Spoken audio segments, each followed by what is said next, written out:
हे भोवताली ठाई वाटोन वराडी करोन दारोदारी. जुना जो गाथा आहे त्याच्यामध्ये ते हे भोवताली ठाई वाटोमन असं आहे. पण ही पारायण प्रथेमध्ये जे येतात आता नवीन त्याच्यामध्ये काही थोडस बदल वगैरे ते करतात. पण ते हे भोवताली ठाई वाटोमन वराडी करुणा दारोदारी. हे मन असं आहे तर आपल्याला कुठं फिरायला लावेल आणि काय करायला लावेल सांगता येईल. चांगलं चाललेलं असताना कसं फिरवल काही कळू देत नाही असं मन आहे. हे मन ते हे भोवताली, भोवताली म्हणजे इकडं तिकडं फिरायला लावणारं हे मन आहे. ह्याला जर ह्या मनाला जर इकडं तिकडं फिरायलाच हे लावतं ना, तुला कुठं फिरायचंय तिथं फिर.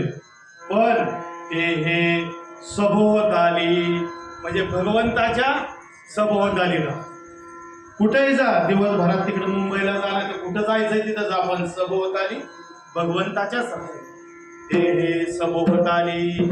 सभोवती फक्त कुठं राहा, भगवंताच्याच राहा. कारण मन हे चंचल आहे. मन हे चपळ नर आहे निश्चळ घडी कपळ स्थिर नोहे. ते कधीही स्थिर राहत नाही. मनाला असंच आहे. बर मनाला काही एक आहे का हो? मनाला संकल्प आहेत, विकल्प आहेत, त्यानंतर अनेक विषय आहेत, वासना आहेत. एवढं सगळं वजं घेऊन मन आपल्याला पळवतं. स्वतः तर पळतं पण एवढं सगळं ओझं घेऊन काय करतं आपल्याला पळवतं.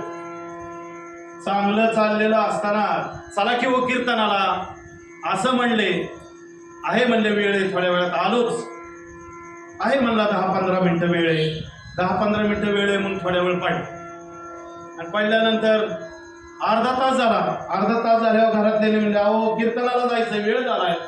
नाही झाला आता नकोच वाटत म्हणजे तयार झालता पण परत जायला नको वाटलं. आपुलेची मन घरी बंधन मन एवं मनुष्यानां कारणं बंध मोक्षयो. हे बंधाला कारणीभूतच ठरतं. कसं कुठं फिरवल काही सांगता येत नाही. सतत जे मन संसारी रमलेलं आहे त्याला याच्यातून बाहेर काढणं आणि सभोवताली भगवंताच्या ठेवणं हे आपल्या साधकाचं काम आहे. त्याच्याकरता ते म्हणलं की ते हे भोवताली ठाई वाटो मन. जे मन सदैव इकडं तिकडं फिरणारं असतं परंतु पारमार्थिक जे मन आहे ते एक ठाई राहतं. त्याच्यामध्ये चंचलता कमी असते, त्याच्यामध्ये अस्थिरता कमी असते. आपलं हिताचं कुठे आहे हे मन पहिलं जाणतं. आपल्याला काय करायचंय हे मन पहिलं ओळखतं. कुठलं? पारमार्थी मन. बाह्य मन आपल्याला असंच फिरवायला लावणार. फिरवून चांगलं जर असेल तरी हिताचा विचार पुढे आणणार. हिताचं कळालं तरी आपल्याला ते फिरवायला लावणार. पण पारमार्थिक साधनेतलं मन हे एक ठाई राहतं. हटवादी कुठं तुम्हाला काय करेल काय सांगता येत नाही. हे बंधनात कारणीभूतच ठरणार, तुम्हाला ते सोडणार नाही. देवा माझे मन लागो तुझे चरणी. देवा माझे मन लागो तुझे चरणी. देवा माझे मन लागो तुझे चरणी. देवा माझे मन लागो तुझे चरणी. देवा माझे मन लागो तुझे चरणी. देवा माझे मन लागो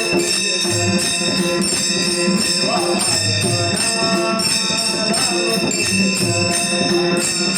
देवा माझे मन लागो तुझे चरणी. देवा माझे मन लागो तुझे चरणी.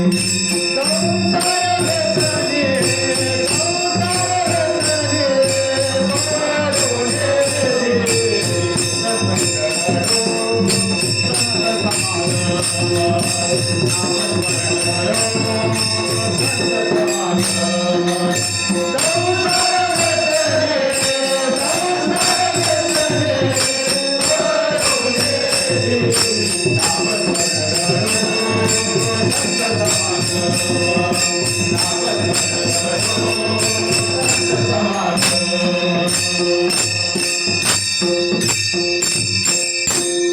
माझे मन लागो तुझे चरणी, संसार व्यसनी पडून ह्या संसार हे व्यसनच आहे.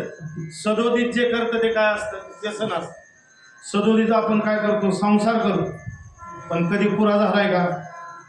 कधीच पुरा झाला. आजाने केला, पंजाने केला, आपणही केला, पोरं करतील, नातूही करत. खोला खो आहे बघा निसता. त्यांनी त्याला खो द्यायचा, त्यांनी ह्याला खो द्यायचा, पण कोणाचा पुरता झाला का? कोणाचाच पुरता होत. तरी देखील आपण आनंदाने नाचतो. मी केलं, माझ्यामुळे झालं, मी आहे म्हणून घर चालतंय. हे सगळं जर असेल तर तुम्ही ह्या चरणाजवळ कधीही येणार. तुमच्याकडे सदैव उणीवच वासल. उणीव जर नको असेल तर हे सर्व टाकून देऊन चरणाजवळ नतमस्तक व्हावं. उणीव जर नको असेल तर सदैव त्याच्या नामामध्ये, अखंड त्याच्या नामामध्ये बुडून घ्यावं लागेल. मोक्षाची व्याख्या काय होते? अखंड नामस्मरणात जो राहील तो म्हणजे मोक्षच. मी कोण आहे याचा संशय जाणं म्हणजेच मोक्ष. म्हणजे जो सदैव नामामध्ये आहे. आताच आपण उदाहरण पाहिलं की 16 खांबीत गेल्यानंतर दर्शन घेऊन बाहेर पडला, कान धरून उड्या मारल्या, तोपर्यंत तुम्हाला काय आठवलं? काहीच आठवलं नाही. म्हणजे हा काय? मोक्षच आहे हा सुद्धा. मोक्ष मोक्ष म्हणजे काय? सदैव असतो काय? सदैव नसतो. मुखी नाम हाती मोक्ष ऐसी साक्ष बहुतांची. मुखी नाम हाती मोक्ष म्हणजे सदैव ज्याचं नाम चालू आहे त्याला हाती मोक्षच आहे. राजाभाऊंनी एकदा प्रश्न विचारला होता की मुखी नाम हाती मोक्ष हे असं कसं काय? अण्णांना प्रश्न विचार. म्हणजे बस इथं मांडी घालून बस आणि डोळे झाकून बस, ध्यानाला बस. 10 मिनिटं झाली, 15 मिनिटं झाली. 15 मिनिटं झाल्यानंतर म्हणले ठीक आहे आता डोळे उघड. म्हणजे काय काय आठवलं? घरचं कोणी आठवलं? कुठले विषय पुढे आले? आणखीन काय दुसरं आठवलं? बाह्य जगतातलं काय आठवलं? म्हणजे काही आठवलं.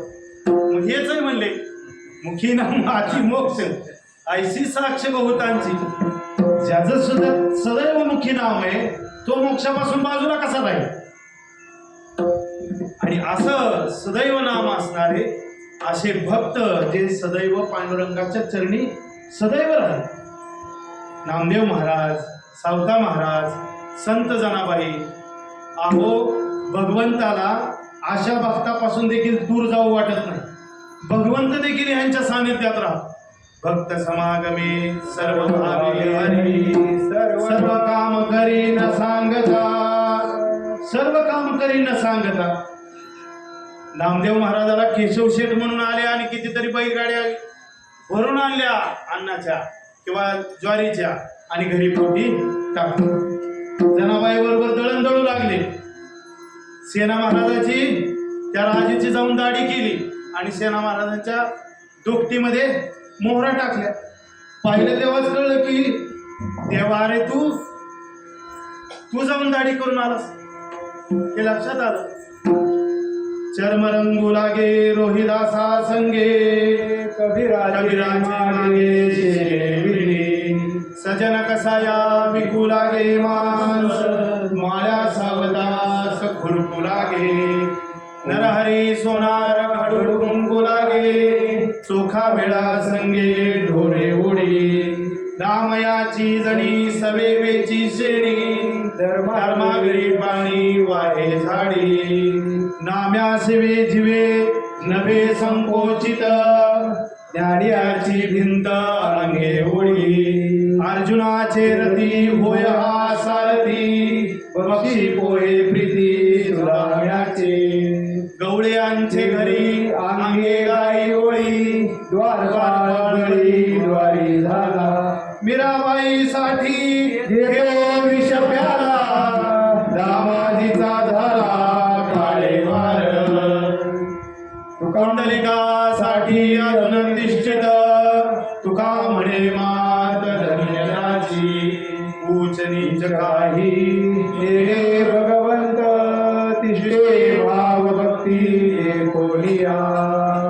निष्काळजीपणा काही पाहिला. प्रत्येकाच्या भक्ताच्या प्रत्येकाच्या घरी जाऊन काम केलं, प्रत्येकाजवळ राहिले, भक्त समागम घेतला. आणि मग तिथं काय होऊ नये हो, तिथं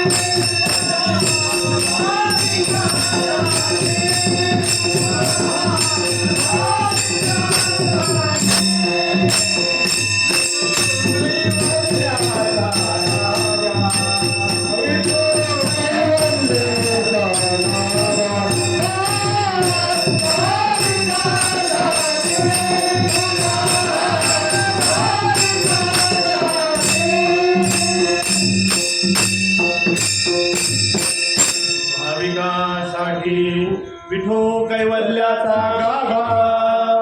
भाविकासाठी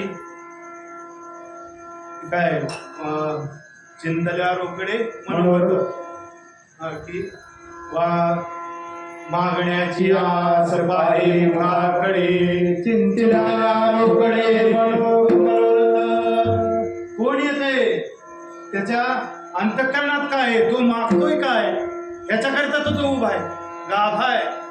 येणारा मला मोक्ष द्या असा म्हणणारा जर असेल तर लगेच धर. अरे तुला मोक्ष पाहिजे ना, तू हे कर नाही, लगेच धर, हे धर. कोण येतंय त्याच्या अंतःकरणात काय, तेवढंच आहे का फक्त पाहायचंय. परब्रह्म परमात्म्याने येणाऱ्या भाविकाला तुझ्या अंतःकरणात जर मोक्ष आहे ना, चल लगेच देऊ. मागण्याची आस आहे मुखाकडे, तो काय मागतोय हेच पाहिलं. चिंतल्या रोकडे मनोरथ. आणि असं मनोरथ पाहिल्यानंतर असं सभोवताली फिरणारं मन त्याच्या सदैव चरणाजवळ. बराडी करोनी दारोदारी. आपल्याला प्रत्येकाला शेत आहे, शेतामध्ये आपला जो उतारा आहे त्या उतार्यावर काय लिहिलेलं असतं, बरड रान इतकं. प्रत्येकाला आहे बरड रान दिलेलं, पोटखरा. हा, त्याचा दुसरा शब्द पोटखरा. त्या बरड रानावर काय उगवतं का, काही उगवत नाही. तिथं जरी उगवलं तरी ते इजळून जात, ते नष्ट होत. मग असं बरड रान जर एखाद्याला जर सगळंच असलं, त्यांनी काय खायचं प्यायचं, काहीच काय खायला नाही त्याला. त्यांनी काय व्हावं लागेल, भिकारी व्हावं लागेल. आणि काय करावं लागेल, दारोदारी भीक मागावं लागेल. असं मन काय झालं, बराडी झालं आणि भिकारी झालं. बराडी झालेलं मन काय झालं, भिकारी झालं. मग दारोदारी काय फिरायला लागलं, दुसऱ्याच्या दारोदारी नाही, विषयाकडे धाव घेऊ, विषय मागू लागलं, तृष्णा वाढवू लागलं, आशा वाढू लागलं, आशापाशामध्ये गुंतू लागलं. आणि असं मन हे दारोदारी सदैव राहू लागलं. विठोबा रघुमाई.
विठोबा के पाए गायो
भोवताले काही वाटोळं हे भोवताले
काही नाही ऐसे काही देख ते भोवताले काही वाटो मन भराडी करून दारोदारी.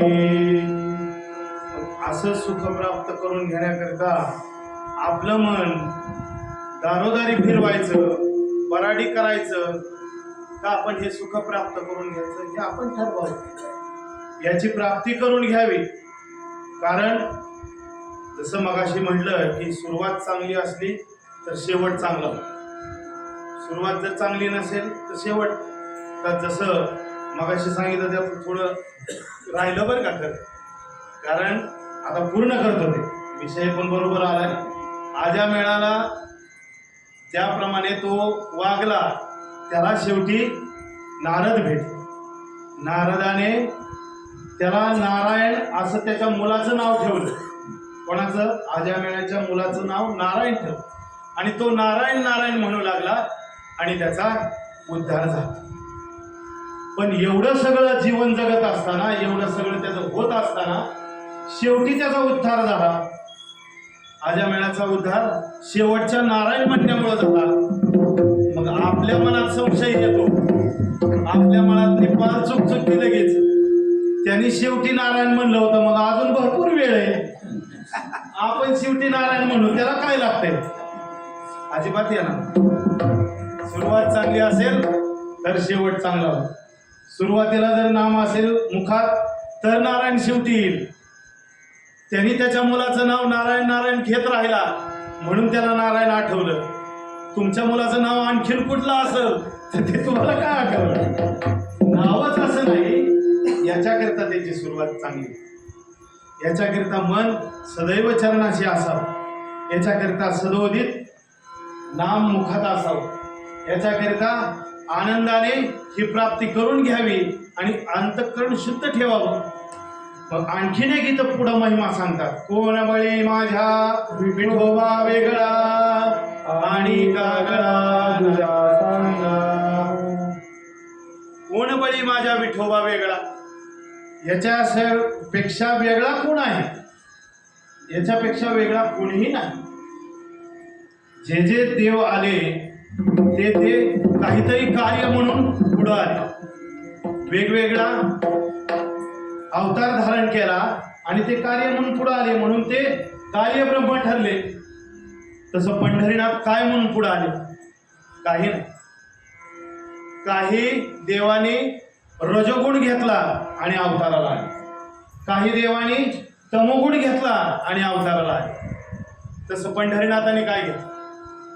शुद्ध सत्वगुणाने पुढे आलेले हे पंढरीनाथ, शुद्ध ब्रह्म शुद्ध सत्वगुण अशी असलेली ही मूर्ती. नेनो ब्रह्म मार्ग सुचले.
भक्त पुंडलिक सर्वात आद्य संत कोण असतील तर ते भक्त पुंडलिक. त्याच्यामुळे तर हे आपल्याला पाहायला मिळालं. उभे गेले विठेवरी, हे जर भक्त पुंडलिकासाठी जर तिष्ठले नसते, अजूनही तिष्ठतात. आत्ताच आपण सांगितलं की युगे नाही, आत्ताच आपण सांगितलं की पुंडलिकासाठी अजूनही तिष्ठित. तुका म्हणे मात धन्य त्याची, अजूनही तिष्ठते, म्हणजे आणखीनही तो उभा आहे. म्हणजे आद्य संत म्हणून पुंडलिकाने उभा केलं, पण मोक्षाची प्राप्ती कोणाला आहे? आपल्याला. आपण हे प्राप्त करून घ्यावं. पण याच्यापेक्षा वेगळा कोण आहे मग? असा कोणीही नाही. इतर कार्य ब्रह्म म्हणून आले, पण हा कारण ब्रह्म म्हणून आला. याच्याकरता याच्या समोर कुठलंही काही नाही, केवळ ब्रह्म आणि ब्रह्मच आहे. म्हणून हे कारण ब्रह्म म्हणून पुढे आले. बळिया माझा पंढरीया, बळिया माझा पंढरीया, बळिया माझा पंढरीया, बळिया माझा पंढरीया, बळिया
असो बळीया माझा पंढरीया ओ, दोहा देवांचाही देव.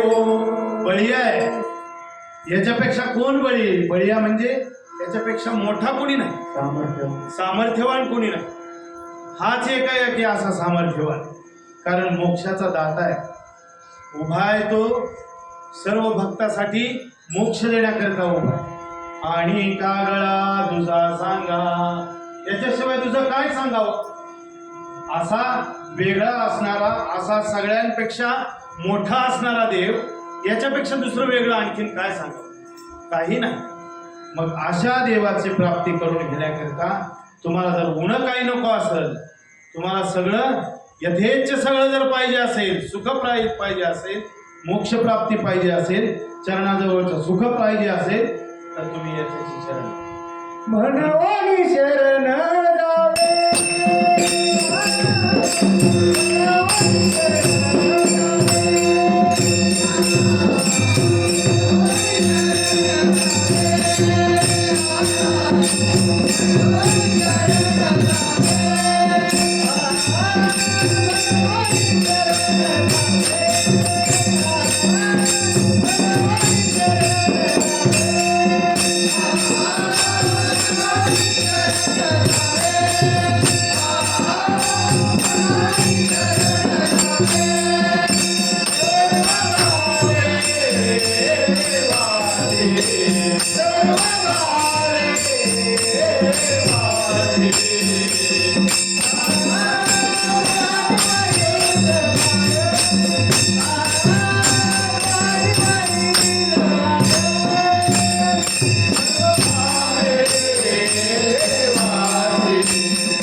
म्हणून शरण जावे सर्व भावे देवासी. त्याला शरण गेल्यानंतर आता मोक्ष प्राप्तीचा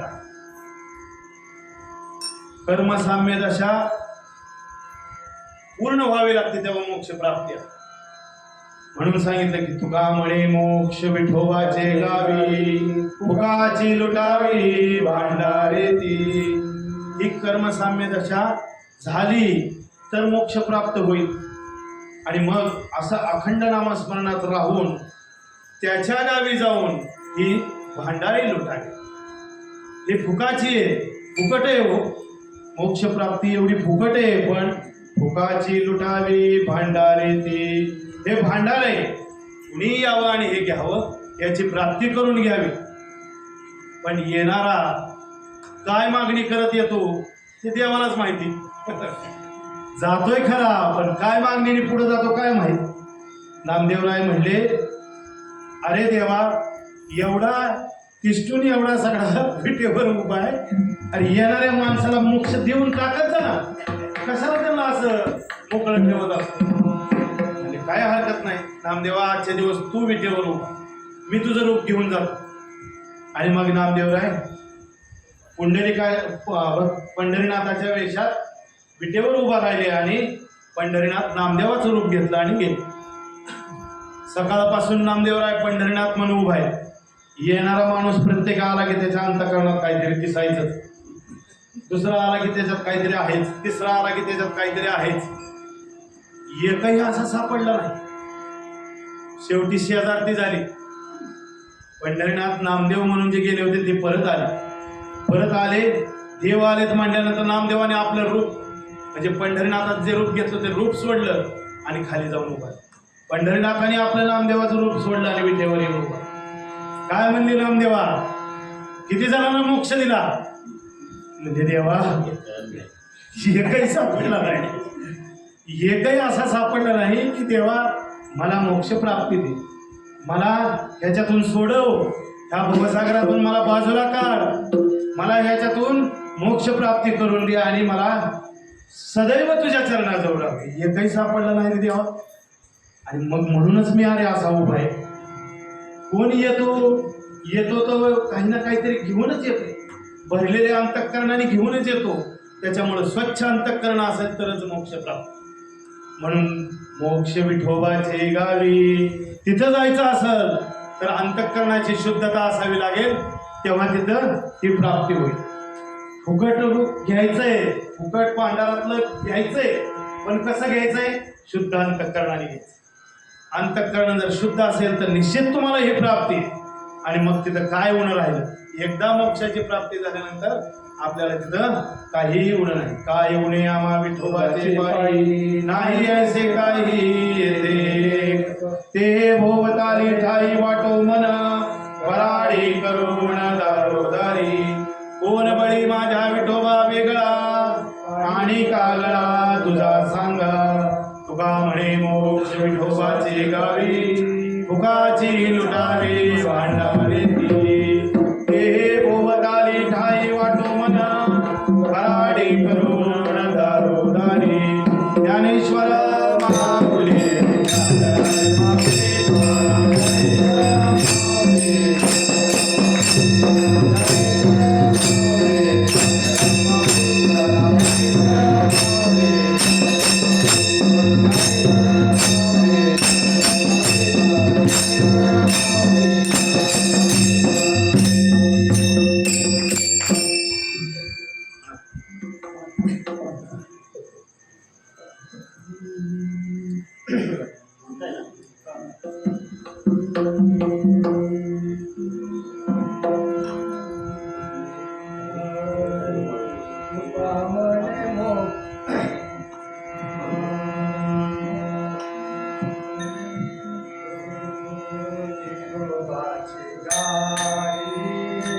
तुका म्हणे मोक्ष विठोबाचे गावी, तुका म्हणे मोक्ष विठोबाचे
Come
on,